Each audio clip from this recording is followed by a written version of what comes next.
बिस्मिल्लाहिर्रहमानिर्रहीम। मुफ्ती मुनीबुर रहमान साहब ने तहरीक लब्बैक पाकिस्तान के हवाले से एक और अहम तरीन बयान जारी किया है और ये बयान उन्होंने अपने कालम ज़ाविया नज़र के अंदर लिखा है। आप लोगों को बताता चलूँ कि ये जो कालम है ये तो बहुत लंबा है, लेकिन उन्होंने जो तहरीक लब्बैक पाकिस्तान के हवाले से एक बेहतरीन इसमें जो गुफ्तगू की है वो वाला हिस्सा मैं आप लोगों को पढ़कर सुना देता हूँ।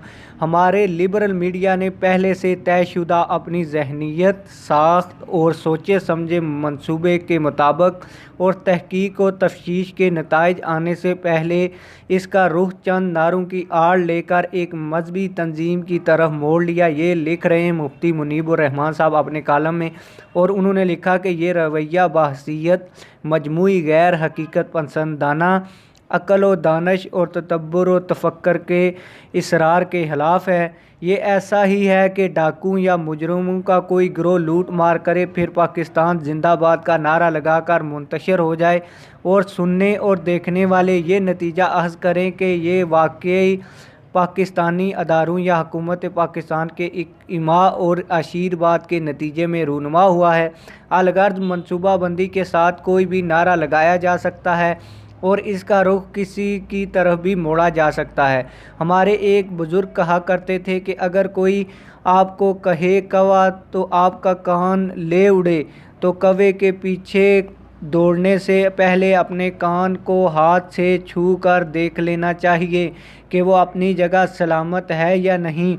इसलिए हमने गुजारिश करनी थी कि कोई नतीजा अख़ज़ करने से पहले तहकीकाती रिपोर्ट का इंतज़ार करना चाहिए।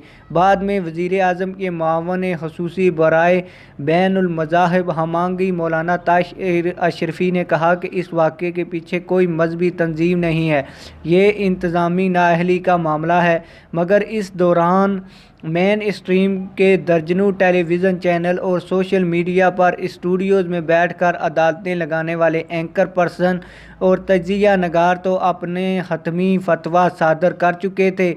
ये रवैया शरई, कानूनी और अखलाकी इख्तिबार से दुरुस्त नहीं है।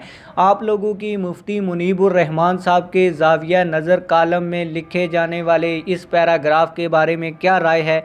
कमेंट सेक्शन में अपनी राय का ज़रूर इजहार करें। मिलते हैं किसी और वीडियो में। अल्लाह हाफिज़।